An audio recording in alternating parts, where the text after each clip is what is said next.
Story time of how police raided me after my erstwhile friends swatted me. This is my Hanky. Hanky came to me by way of what I thought was a friend of 20 years, Beth Cummings.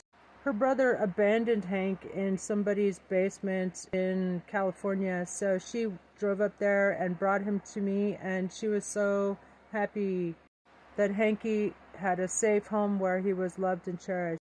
Fast forward several years, and I made the stupid decision to foster a pot-bellied pig, and they got into a fight.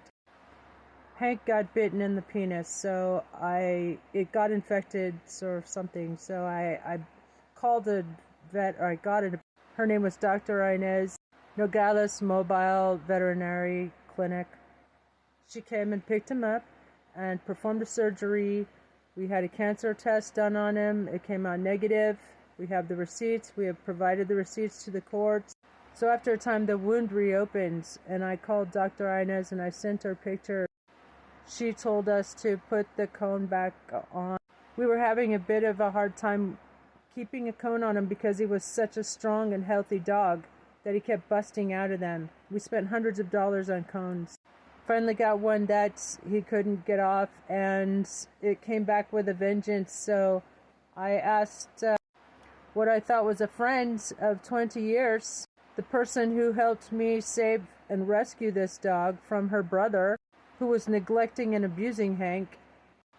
And at first she said no, and then I was a little bit desperate because Dr. Inez stood us up for a couple of appointments, and I was worried about Hank, so I asked what I thought was an old friend for help in getting him to another veterinarian, and her niece in town, Zoe Skinner, arranged to come and pick up Hank and bring him to a vet, and she did that.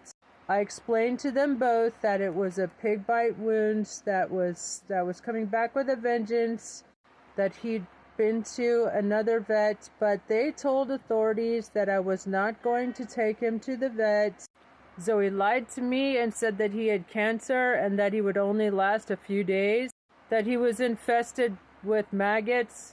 It's impossible that he had cancer, by the way, because she had just had Hank for an hour, and cancer results take weeks.